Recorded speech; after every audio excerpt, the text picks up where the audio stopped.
32 second बस इतने ही समय में आसमान से जमीन पर आ गिरी थी एयर इंडिया की बोइंग 787 ड्रीमलाइनर।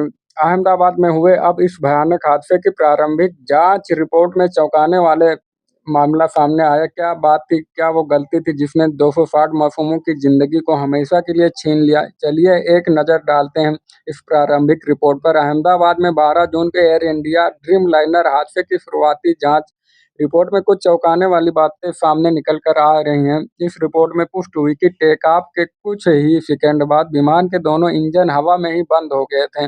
यह रिपोर्ट विमान दुर्घटना जांच ब्यूरो यानी एयरक्राफ्ट एक्सीडेंट इन्वेस्टिगेशन ब्यूरो ने तैयार किया है। रिपोर्ट में कहा कि ड्रीमलाइनर 787 विमान में ईंधन आपूर्ति को अनियंत्रित करने वाले फ्यूल कट ऑफ स्विच एक के बाद एक चंद सेकंड के अंदर रन से कट ऑफ की स्थिति में चले गए। इसके कारण दोनों इंजनों को ईंधन मिलना बंद हो गया और वह तुरंत ही ठप पड़ गए। बता दें कि इस विमान में कुल 242 यात्री सवार थे, जिनमें से 241 की मौत हो गई थी।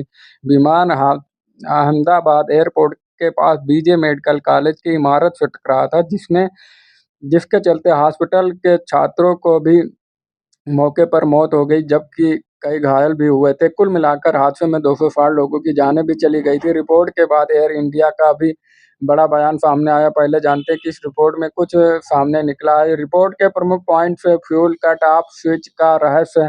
टेक ऑफ के ठीक बाद दोनों इंजनों के फ्यूल कट ऑफ स्विच बंद हो गए थे, कट ऑफ मोड में चले गए थे, जिससे इंजनों को ईंधन मिलना बंद हो गया और वह हवा में ही बंद पड़ गया। पायलटों के कंफ्यूजन। कॉकपिट वॉइस रिकॉर्डर में एक पायलट पूछता कि तुमने इंजन क्यों बंद किया? दूसरा जवाब देता, मैंने नहीं किया। यह सुझाता कि स्विच का बदलना अनजाने में हुआ। रैम एयर टरबाइन यानी रैट का एक्टिव होना विमान की बिजली और इंजन की शक्ति खराब होने पर रैट सक्रिय हो गया था, जो हादसे की गंभीरता को दर्शाता है। इंजन की रिकवरी की कोशिश।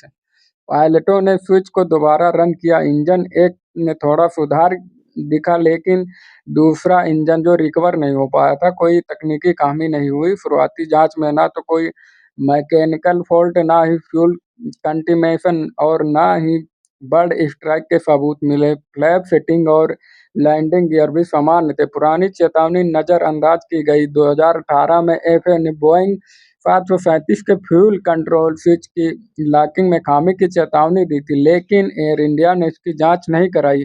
आईबी की यह प्रारंभिक रिपोर्ट बड़े सवाल खड़े करती है। क्या यह पायलट की गलती थी या सिस्टम में छिपी कोई खामी है?